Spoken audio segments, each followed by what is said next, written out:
सत्ता का खेल तो चलेगा, सरकारें आएंगी जाएंगी, पार्टियां बनेगी बिगड़ेंगी, मगर ये देश रहना चाहिए, इस देश का लोकतंत्र अमर रहना चाहिए। इस देश ने पिछले 75 साल में कई सरकारों को बनते बिगड़ते देखा।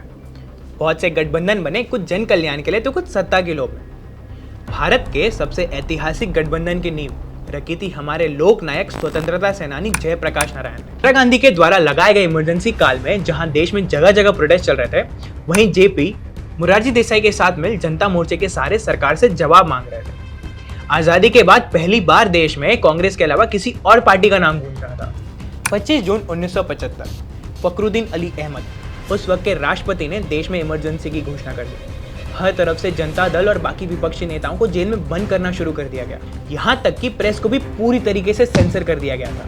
न जाने कितने ह्यूमन राइट एक्ट्स की धज्जियां उड़ा दी गई। 21 महीनों तक ये अंधेरा पूरे देश पे छाया हुआ था। इसमें रोशनी की किरण आई 1977 में, जब फ्रेश इलेक्शंस अनाउंस किए गए और इमरजेंसी को हटाया गया। पूरा विपक्ष मोरारजी की सोच और जेपी की जबान के पीछे एकजुट हो गया था और आज़ादी के बाद पहली बार किसी गैर कांग्रेसी सरकार ने भारत में अपनी सरकार बनाई। आज पूरे 46 साल बाद पीएम मोदी के नेतृत्व वाली बीजेपी गवर्नमेंट के खिलाफ एक नए गठबंधन ने जन्म लिया है, जिसे नाम दिया गया है INDIA, Indian national developmental inclusive alliance. सारे मुख्य नेता एकजुट होकर आने वाले 2024 के चुनाव के लिए तैयार हो रहे हैं। History repeats itself. कहा जाता है कि इतिहास दुनिया का सबसे बड़ा गुरु है। जनता पार्टी ने भारी बहुमत से देश में अपनी सरकार तो बनाई, पर यह सरकार अपना पूरा टेन्योर तक खत्म नहीं कर सकी और महज 3 साल बाद यह सरकार गिर गई। जनता पार्टी के असफलता के कई कारण थे।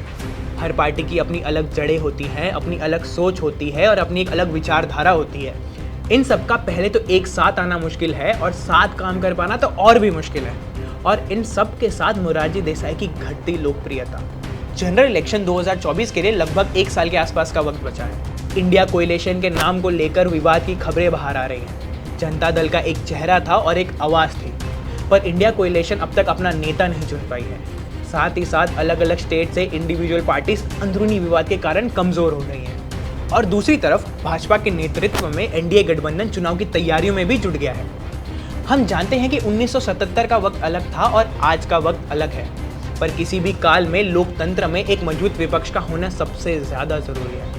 जनता को सरकार की उनकी गलतियां दिखाना, अपनी सोच उन तक पहुंचाना, आसान शब्दों में कहूं तो एक मजबूत और भरोसेमंद विकल्प देना।